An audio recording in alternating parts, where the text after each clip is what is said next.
It was really great to be here. It's a breath of fresh air, let me tell you, out of Washington. Not just because it's a swamp, which it is, but because of the whole feeling and thinking there that somehow we know better than people out in the public what's in the public interest. The law says do what's in the public interest. How can we know what that is unless we go out and talk to people and find out what you think is in the public interest? You don't have to worry about being responsive to the communities. You don't have to worry about going out to the community and finding out what their needs are.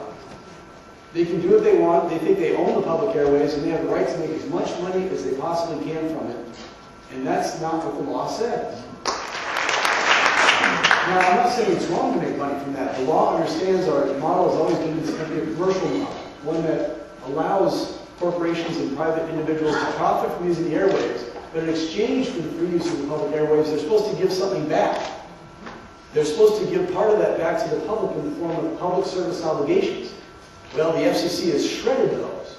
As I said, that's why nobody fears us. They don't fear not having balanced programming. They don't fear not treating the needs of the local community because they know that we're not going to come and get them for it.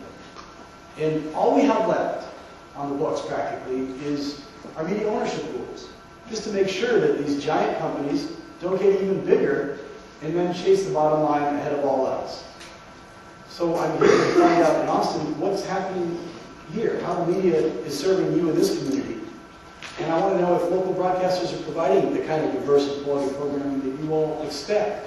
I want to know whether there's good news and local information. I saw, for example, CBS TV was here, 42. I think that's a nice testament. I wish all the local stations were here. But it is nice that somebody showed up. But do they cover things? I was really disturbed to learn that you can no longer hear Tejano music in Austin on the radio.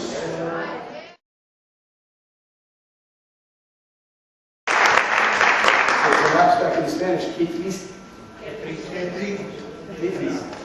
mean, this is the source of such a great form of music. I love it myself. I have to admit, I'm kind of a really bad accordion player, but I respect those who do, and I think that the country deserves their contribution to the culture of the city, of the state, and of this country, and frankly of the world. Here's a new form of music that's really taking root here, and that is at its fruition here, and that is creating such a wonderful new thing for people to listen to, and you can't even hear it in the community where it's being born. But you do hear a lot of the stale radio formats that you hear anywhere else in the country. You expect when you come to Austin that you've got a little bit more vibrant and spicy music, you know, not there a little bit. Not just the same stuff that you hear everywhere else, and it used to be that way, but what is happening in the radio here? I'd like to hear from you about that. And, you know, the reason is that we license broadcast radio stations to local communities, to serve local communities. The FCC has long required them to serve the needs and interests of local communities.